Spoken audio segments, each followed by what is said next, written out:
लेकिन सबसे बड़ी बात यहाँ पर यह है कि साल के आखिरी दिन ये हड़ताल जो है खत्म हो गई है। फिलहाल जो डिटेन किए गए थे पुलिस की तरफ से, जिन शॉपकीपर्स को डिटेन किया गया था, जो कि हंगर स्ट्राइक पर वहां पर थे, और उनको रिलीज भी किया गया है और आपसी तालमेल हुआ है। फिलहाल इस पर डिस्कशन चल रहा है आगे क्या स्ट्रैटेजी अपनाई जाएगी। लेकिन बाजार जो बंद थे, जिसकी वजह से जो वहां पर डिवोटीज आते थे, जो वहां पर श्रद्धालु आते थे, तो उनको कई सारी दिक्कतों का भी सामना करना पड़ता था। लेकिन सबसे बड़ी बात यहाँ पर यह है कि ये रोपवे जो है आम लोगों की राहत रसानी के लिए बनाया जा रहा है। इस सफर को लगभग 45 मिनट लगते हैं, अब वो सफर जो है 5 ही मिनट में तय हो जाएगा जब ये रोपवे जो है कंप्लीट हो जाएगा। फिलहाल जिस हिसाब से एडमिनिस्ट्रेशन भी इन शॉपकीपर्स के साथ टच में है, और ऐसा जो लग रहा है कि आने वाले दिनों में ये हड़ताल जो है मुकम्मल तौर पर खत्म होगी और शॉप जो है आज खुलेंगे। फिलहाल आपको ये भी बताना चाहूंगा कि इस साल लगभग 90 लाख ऐसे श्रद्धालु हैं जिन्होंने माता वैष्णो देवी के दर्शन किए, और सबसे रिकॉर्ड तोड़ श्रद्धालु जो है इस श्राइन का विजिट करते हैं। एक इम्पोर्टेंट वहां पर जो शॉप्स है, जो वहां पर बाजार है, फिलहाल बंद थे 7 दिनों से। वहां पर जितने भी शॉपकीपर्स है वो हंगर स्ट्राइक पर थे।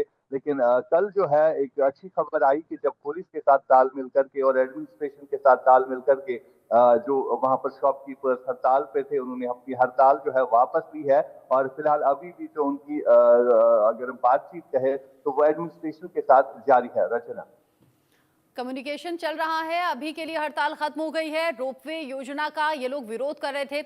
आशिक मीर, इन दुकानदारों का, इन बाजार वालों का कहना यह था कि जब रोपवे शुरू हो जाएगा तो फिर उनका मार्केट तो अनदेखा सा रह जाएगा। जो व्यापार उनका चलता है, जैसे उनकी रोजी रोटी और घर चलता है, वो तो फिर ऐसे ही रह जाएगा, वो तो किसी तरीके से चलेगा नहीं, व्यापार पूरी तरह प्रभावित होगा। और इसीलिए एक साथ मिलकर लोगों ने हड़ताल पर जाने का फैसला किया। इससे जो भक्त वहां पर पहुंच रहे थे दर्शनों के लिए, उन्हें भी तो परेशानी आई होगी। क्या ऐसे भक्तों से आपकी बात हो पाई क्या? और क्या इन्हें ऐसा कोई आश्वासन दिया गया है अब परमानेंटली कि हाँ यहाँ रोपवे नहीं आएगा, या फिर कोई वैकल्पिक व्यवस्था करने की बात कहकर अभी हड़ताल खुलवाई है? देखिए रचना, अगर हम इस रोपवे की बात करें तो ये श्रद्धालुओं की राहत के लिए ये रोपवे बनाया जा रहा था। जिस श्रद्धालु को लगभग 45 मिनट लगते थे वैष्णो देवी माता के दर्शन के लिए, तो अब उन्हें खाली 5 मिनट लगेंगे। हालांकि इसमें ये शॉपकीपर भी मानते हैं कि श्रद्धालु जो कि बुजुर्ग होते हैं, जो कि छोटे बच्चे होते हैं, जिन्हें कई सारी दिक्कतों का सामना भी करना पड़ता है इस 45 मिनट के सफर को तय करने में। हालांकि इस रोड पर जो है आसपास कई सारे होटल्स भी बने हुए हैं, कई सारी दुकानें भी है, जिनको नुकसान तो होगा। लेकिन सबसे बड़ी बात यहाँ पर यह है कि एक डेवलपमेंटल प्रोजेक्ट बनने जा रहा है, जिसको लेकर अब इन जो शॉपकीपर्स हैं इनको भी कहीं ना कहीं रिहैबिलिटेट किया जाएगा। और सरकार इस पर बात कर रही है। सरकार सबसे पहले इन लोगों के रोजगार का भी सोच रही है। और फिलहाल जिस हिसाब से इस पर डिस्कशन चल रहे हैं, जिस हिसाब से इस पर बात चल रही है, और जो स्ट्राइक आज खत्म की गई है, 7 दिनों तक लगातार वहां पर हंगर स्ट्राइक चल रही थी, ये हंगर स्ट्राइक जो है बंद हो गई है। और फिलहाल शॉपकीपर्स भी अपनी दुकानें जो है खोल रहे हैं। कहीं ना कहीं कोई बड़ा सोल्यूशन जो है सरकार ने भी इस हवाले से सोचा होगा, जिसकी वजह से ये लोग भी जो है कहीं ना कहीं मुतमईन होते हुए नजर आ रहे हैं। रचना, अब निश्चिंत लोग नजर आ रहे हैं। आशिक, मौसम कैसा है अभी वहां?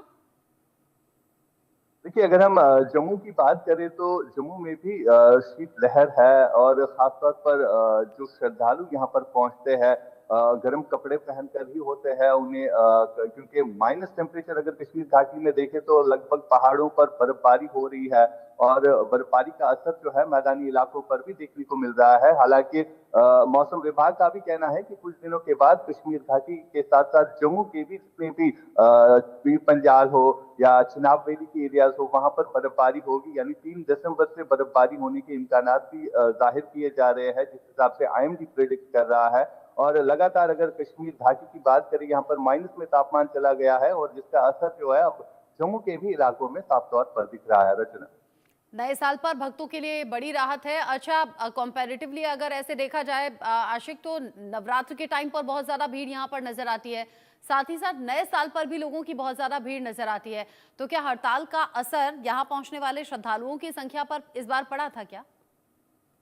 बिल्कुल जिस हिसाब से बीते 7 दिनों से लगातार ये शॉपकीपर्स हंगर स्ट्राइक पर थी, बाजार बंद थे, तो जो भी श्रद्धालु वहां पर पहुंचता था, जिन्हें कोई चीज लेनी होती थी या स्टे के लिए वहां पर होटल्स भी बनाए गए हैं, तो ये होटल्स बिल्कुल बंद पड़े थे। यहाँ पर जो एक्टिविटीज होती है बाजारों की, तो वो बंद पड़ी थी, जिसकी वजह से श्रद्धालुओं को भी कई सारी दिक्कतों का सामना भी करना पड़ रहा था। फिलहाल जिस हिसाब से राहत की खबर ये है कि बाजार जो है नए सिरे से खुल रहे हैं और आपसी तालमेल जो है एडमिनिस्ट्रेशन, पुलिस और इन शॉपकीपर्स के बीच में हुआ है, जिसकी वजह से अब श्रद्धालु भी कहीं ना कहीं राहत की सांस लेंगे, क्योंकि जो श्रद्धालु यहाँ पर आते हैं उन्हें कई सारी चीजों की जरूरत भी पड़ती है जो इन बाजारों में मिलते हैं। फिलहाल एक अच्छी खबर यह है कि ये बाजार जो है आज से खुलेंगे। नए साल के पहले दिन ही ये अच्छी खबर माता वैष्णो देवी के बाजार से आई थी, जिस हालांकि अब तरह से साढ़े जो 9 बजे का वक्त हो गया है और अभी तक दुकानें खुलनी शुरू हो गई होंगी और ये राहत है, ये नए साल की शुरुआत के दिन राहत है उन भक्तों के लिए जो कि आज माता वैष्णो देवी के दर्शन के लिए पहुंच रहे हैं, क्योंकि बीच में बड़ी रौनक रहती है जब दुकानें खुलती हैं, बाजार खुलता है और भक्त उसी के बीच से चढ़ते हुए ऊपर चढ़ाई करते हैं। बहुत शुक्रिया आपका आशिक मीर, ये सभी जानकारी दर्शकों तक पहुंचाने के लिए। इसी के साथ वक्त छोटे से ब्रेक का यहाँ पर हो गया है।